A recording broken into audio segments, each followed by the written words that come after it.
A few years ago, the best animation stopped pandering to studios and started treating executives like a liability. And that should scare the hell out of Hollywood, because you've already seen this happen. An animated pilot for something you've never heard of drops online, and within days there's fan art, merch stores, romantic debates, and lore threads longer than the episode itself. Hazbin Hotel, Helluva Boss, Lackadaisy, Murder Drones, Amazing Digital Circus. Different styles, different audiences, same playbook. Indie animation didn't just survive online, it figured out how to launch shows faster than studios with HR departments, parking garages, and 17 people whose job is saying, let's circle back. So how did small teams armed with drawing tablets, Wi-Fi, and a deeply unhealthy relationship with weekends outmaneuver companies with decades of experience and budgets big enough to solve world hunger? Well, long before indie animation was raising millions on Kickstarter, the internet had already invented its own training program. In the early 2000s web, where one wrong click could brick your computer or summon hot singles in your area, there was Newgrounds, a place for sharing anything. But this wasn't a studio. It was survival. Anyone could upload an animation. Anyone could comment. And if your cartoon didn't land, it didn't just quietly disappear. Oh no. It got bland. An early internet term meaning this should not exist. And neither should you. It was brutal, it was chaotic, and it taught people faster than any school ever could. There were no marketing departments, no brand managers, no one asking whether a joke would play internationally. Creators learned fast, or they stopped uploading. These early Flash cartoons weren't just entertainment, though. They were crash courses in audience feedback delivered instantly and without mercy. If a joke bombed, you knew immediately. And if it really bombed, Newgrounds made sure you'd never forget. But not everywhere was this hostile. In fact, Homestar Runner did the exact opposite. While the rest of the internet was desperately fighting for attention, Homestar Runner just existed. Recurring characters, running gags, compelling stories. It didn't just post cartoons. It trained audiences to come back. It was a weird little website that assumed you were paying attention and didn't slow down if you weren't. In an internet that was built on quick jokes and comment sections that wanted blood, Homestar Runner proved the opposite, actually. Give people a universe instead of a punchline, and they'll stick around. That mindset laid a lot of the groundwork for modern indie animation. It didn't suddenly appear, it survived, adapted, and kept going for years before the rest of the internet was ready to support it.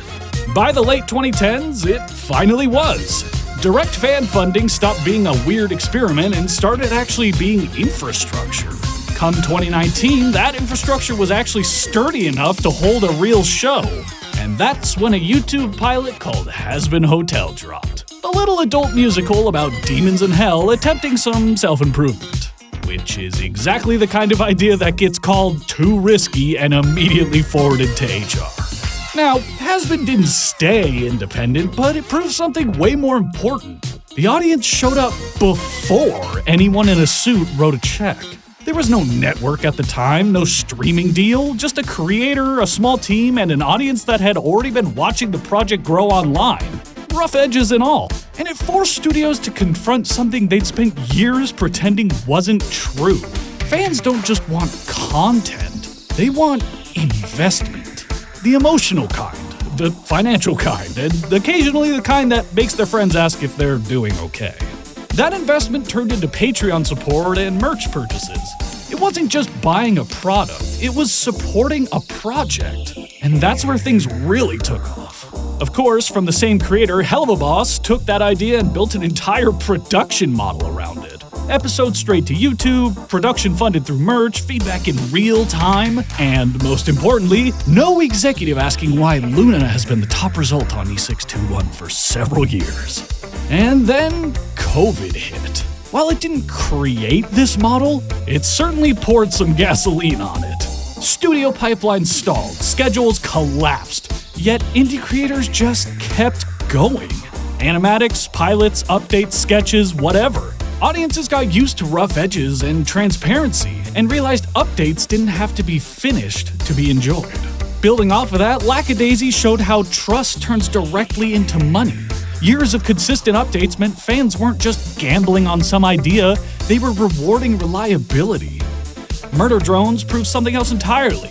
Cinematic polish was no longer locked behind studio walls. A small team could deliver high-end animation, serialized storytelling, and real emotional beats, all on the same platform that still recommended a 10-year-old Minecraft Let's Play. And then, seemingly out of nowhere, the Amazing Digital Circus showed up, gained instant momentum, and an audience formed faster than studios could schedule a meeting about it. Now, of course, for every project like that, there are dozens more that can't break through, which I'm not going to name any because animation is ridiculously hard and I don't feel like making a potentially disgruntled, litigious animator mad at me. But they still matter. They're the ones quietly teaching creators what works, and sometimes more importantly, what absolutely doesn't. Even if the project is successful, that doesn't mean this model is all sunshine and rainbows, though. Funding directly from fans raises the stakes. Delays feel personal. Burnout doesn't happen quietly, it happens in apology posts followed by comment sections that suddenly think they have a psychology degree. Communities built on support can turn into pressure cookers. Encouragement becomes expectation, and expectation becomes entitlement. And entitled people all forget that this started by someone with a day job and not enough caffeine. And yet, people still choose it. After years of safe, committee-approved content designed to offend no one and surprise even fewer, audiences decided they were okay with something messier, something unfinished, something human. Studios don't minimize risk, they minimize responsibility. Indie creators don't get that luxury. They live with the consequences, in public. And that's the difference you can't fake. Watching something grow in real time, knowing your support is the only reason it didn't just shrivel up and die. That's why some of the most exciting animation today isn't premiering on cable or streaming services. It's showing up online, backed by people who were already supporting it before the characters were fully finished. And that's the part Hollywood keeps trying to skip.